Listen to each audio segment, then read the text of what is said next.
So, I want to speak today about the depth of the divine feminine. Often, all her life, the divine feminine has mostly diminished herself. It's not that the outside has diminished you. Sometimes, we take this approach that other people diminished me. But the point is that other people, the ones who diminished you, whether it was your family or people around you, they themselves are in some sense diminishing themselves.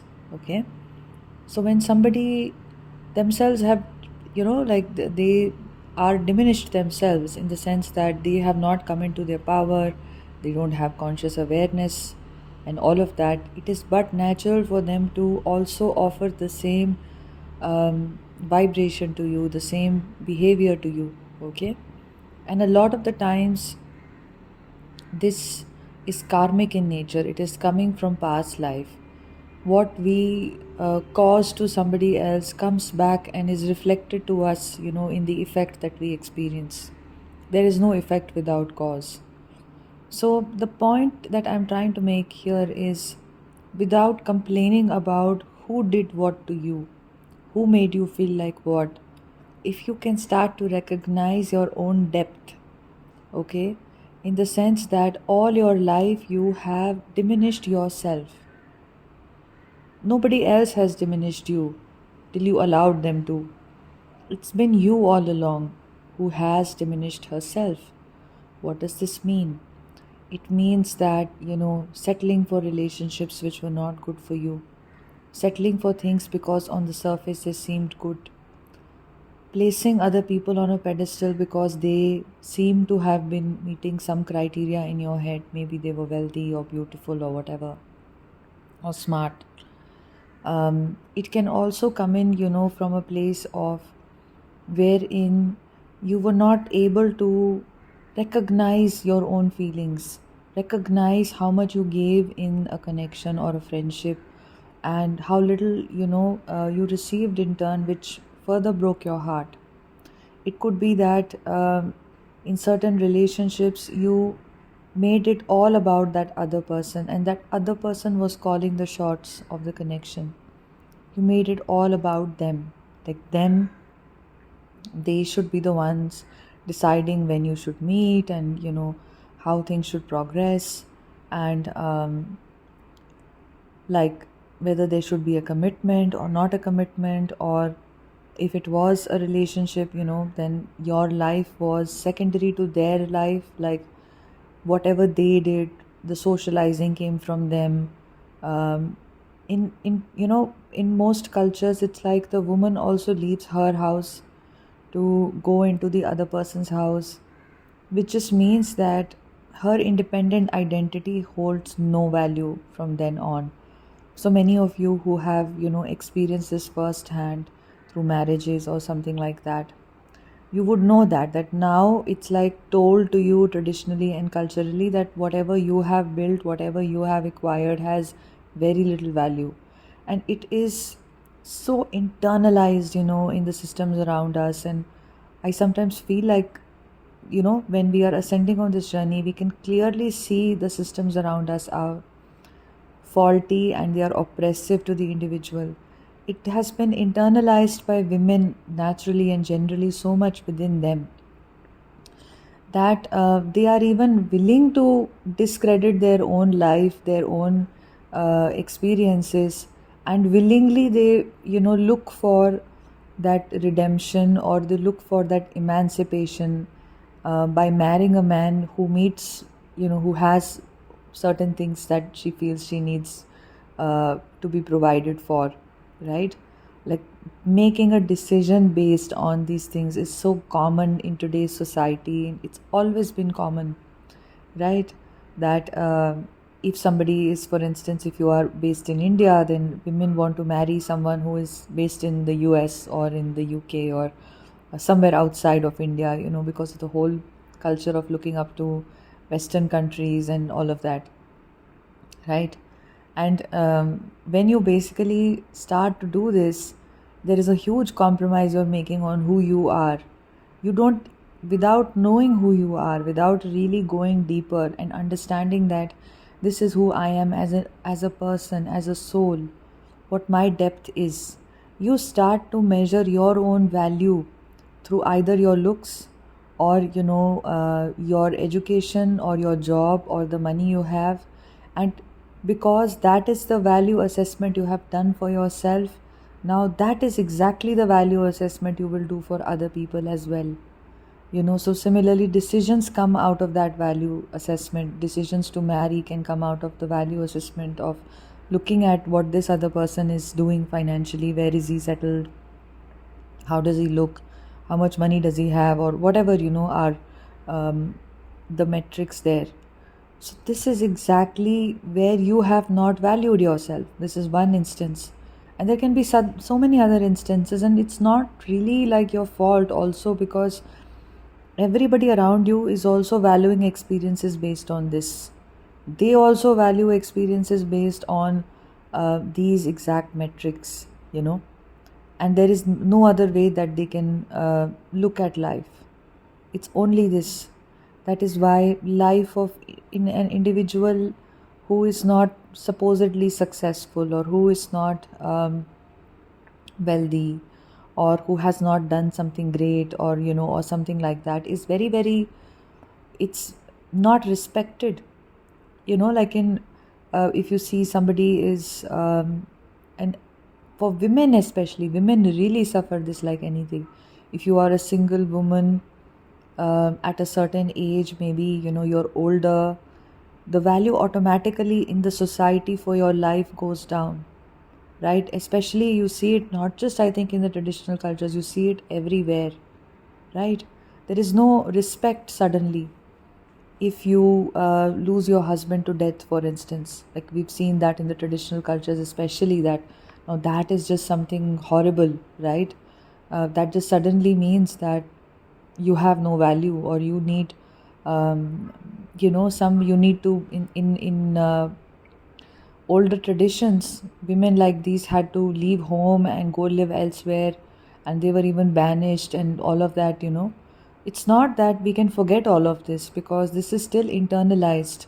Today it may not be happening, today we may not be seeing this practice around us, but the cumulative impact of this degradation of a woman, just because she is not meeting certain societal norms, that she's not a part of certain societal structures, that maybe she's not married, or she's married and maybe she's getting divorced, or she's divorced, or that she's lost her husband, or anything like that. It's still very much present in how she perceives herself to be.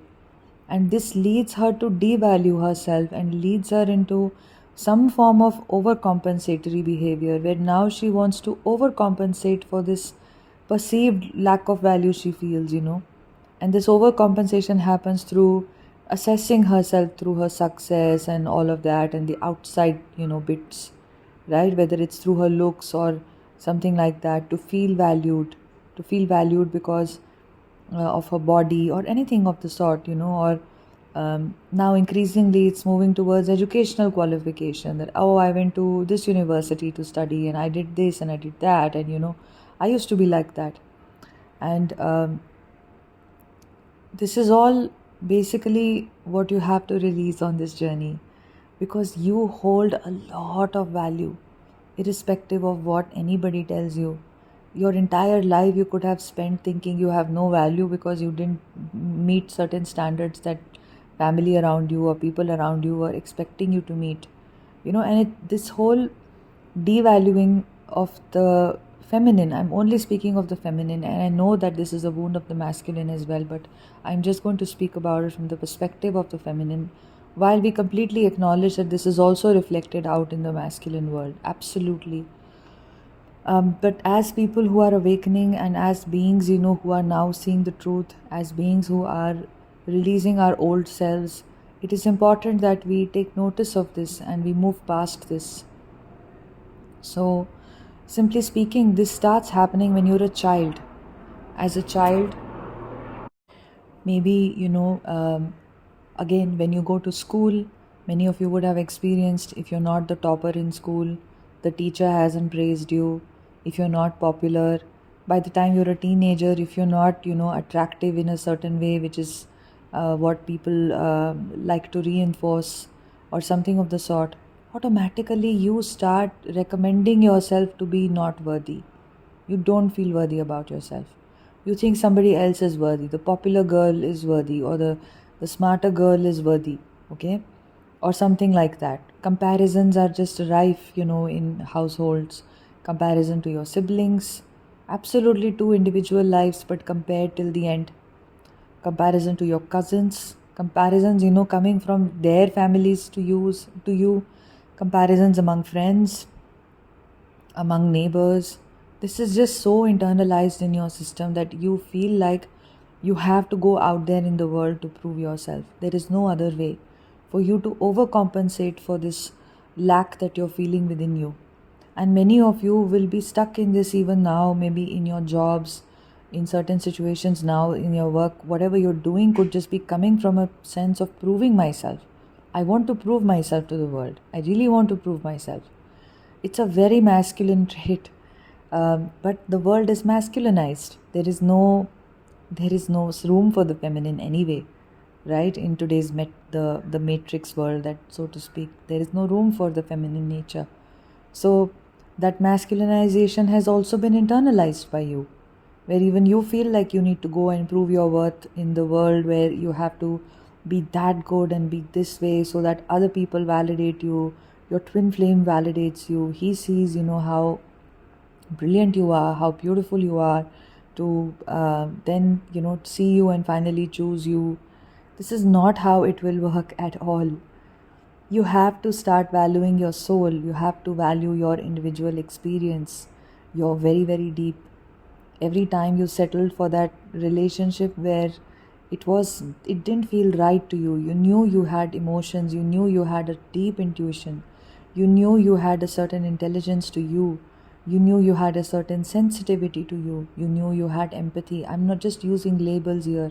You knew there was something within you that this person will not recognize, or this person may even go out of their way to suppress in you, or will gaslight you when you feel something and you express it, will make you question what you're feeling, what your intuition is telling you.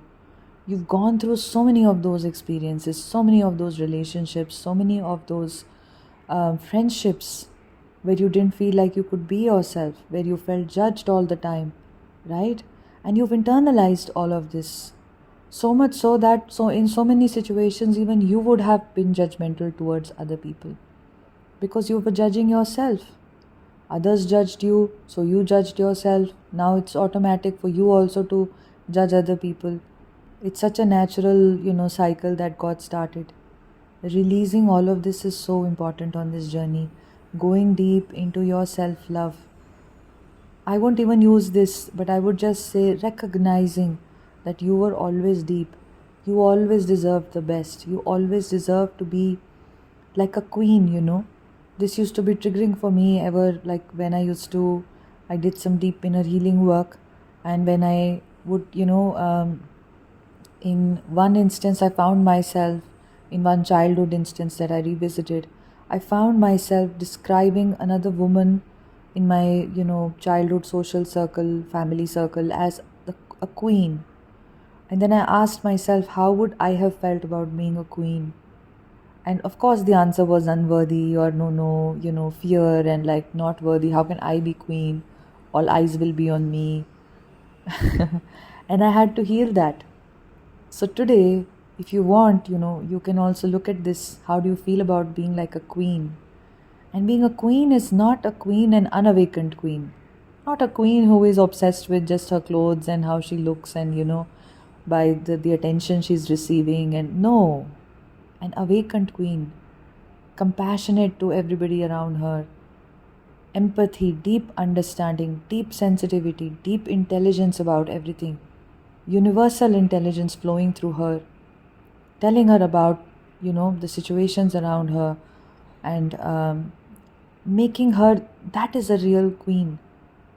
Imagine in the older days where the kings and queens used to be relevant, what would that have meant? To have a person completely awakened, completely aware, deeply, deeply, intuitive, deeply, deeply compassionate, deeply in that space of oneness with everything, to be at the helm of affairs. That would have been so wonderful for that kingdom, right? So, looking at yourself as a queen there, how do you feel about it? You know, and in all your past situations, wherever you put yourself through relationships and friendships and connections, where you wrote yourself off, where you wrote your emotions off, where you didn't give yourself that space to love yourself, it's time to do that. It's not the time to run after your twin. It's not the time to wait for them to message, to call, to make a plan to meet you, to be there in your life. It's not that. You're just repeating the same pattern that you've already done in the past with others. Haven't you done that with other people? Haven't you waited before for other men or women to come to your life and to take action? Haven't you waited in past relationships for others to finish their work and then pay attention to you? So why repeat that with your twin flame? He doesn't even want you to do that. I mean, he or she, I'm just using it commonly because I know many listening are women. And yeah, so just generally speaking, haven't you already done all of this? It hasn't led you anywhere. Why repeat that pattern? Your twin really wants you to acknowledge and to feel deep within you your own power, your own strength, your depth, because that is a connection that is only realized when you realize your own depth. It's not a connection which is superficial. He's not attracted to you for your looks, for your age. Many divine feminines have this, that they are older, right? And the twin will not choose them because they're older. No, it has nothing to do with your superficial, the body, like what the body has gone through, the body you took birth in, the body that went through all these years or all these decades, and what it looks like. It has nothing to do with that. It has to do with your energy. So just connecting with that energy within you, being your true self, the self which is already within you, right? This is what it has to do everything with. So when you are operating from that space deep within you, it manifests outwardly also in your body. It manifests outwardly in your mind, in how you think, in how you speak, in how you are. There is no need for any physical, changes, any cosmetic changes to happen. It's all very from the inside to the outside. Everything on the outside you can do to enhance yourself, but still it has its limitations, right? It has nothing to do with your achievements, with this or with that or whatever. It has to do with how you're showing up for yourself, how you're showing up in what you do, how you're showing up in how you're being, right? So this is all I wanted to speak about today. I hope that this helped you. And if you want to book a one-on-one session with me, especially to go deep into yourself, into any wounds that you may have experienced from the past, anything else that you want to address, any guidance you need, my email address is imacompletelife@gmail.com. We go very deep in the sessions so that deeper healing can take place. Okay? And I'll see you soon. Have a beautiful day. Bye.